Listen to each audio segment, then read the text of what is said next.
General గా దెబ్బ తగలగానే మనం ఫస్ట్ ఏం చేస్తాము, జస్ట్ మజిల్ మీద ఒక దెబ్బ తగిలి కొంచెం ఇట్లా బొప్పి కట్టింది అంటాం కదా, అలాంటప్పుడు మనం ఏం చేస్తాము, ఫస్ట్ ఐస్ తీసుకొచ్చి పెడతాం కదండి. సో ఐస్ తీసుకొచ్చి పెట్టినప్పుడు పెయిన్ అండ్ ఆ స్వెల్లింగ్ అన్నది తగ్గుతుంది మీరు అబ్జర్వ్ చేస్తే గనక. సో ఇలా ఎందుకు జరుగుతుంది అని చెప్పి మీరు ఎప్పుడన్నా ఆలోచించారా? సో ఇది ఎందుకు జరుగుతుందంటే, మనకి బాడీలో ఎక్కడన్నా ఒక చిన్న ఇంజ్యూరీ అవ్వగానే మన ఇమ్యూన్ సెల్స్ ఉంటాయి కదా, సో అది అండ్ బ్లడ్ అన్నీ చాలా ఫాస్ట్ గా ఆ స్పేస్ కి వచ్చి చేరుకుంటాయండి.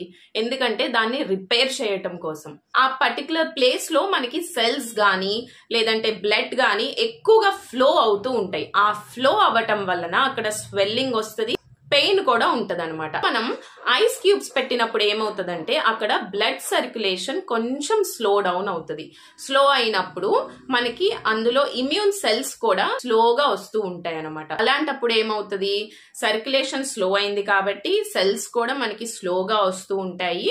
అందుకోసం అని చెప్పి కొంచెం పెయిన్ తగ్గుతుంది. ఆ మనకి బ్లడ్ వెజల్స్ ఉంటాయి కదా, అవి కూడా నారో అవుతాయి అనమాట. దాని వలన మనకి ఆ స్వెల్లింగ్ అన్నది కొంచెం తగ్గుతుంది. ఐస్ పెట్టడం వలన ఈ రియాక్షన్ అన్నది జరుగుతుందండి.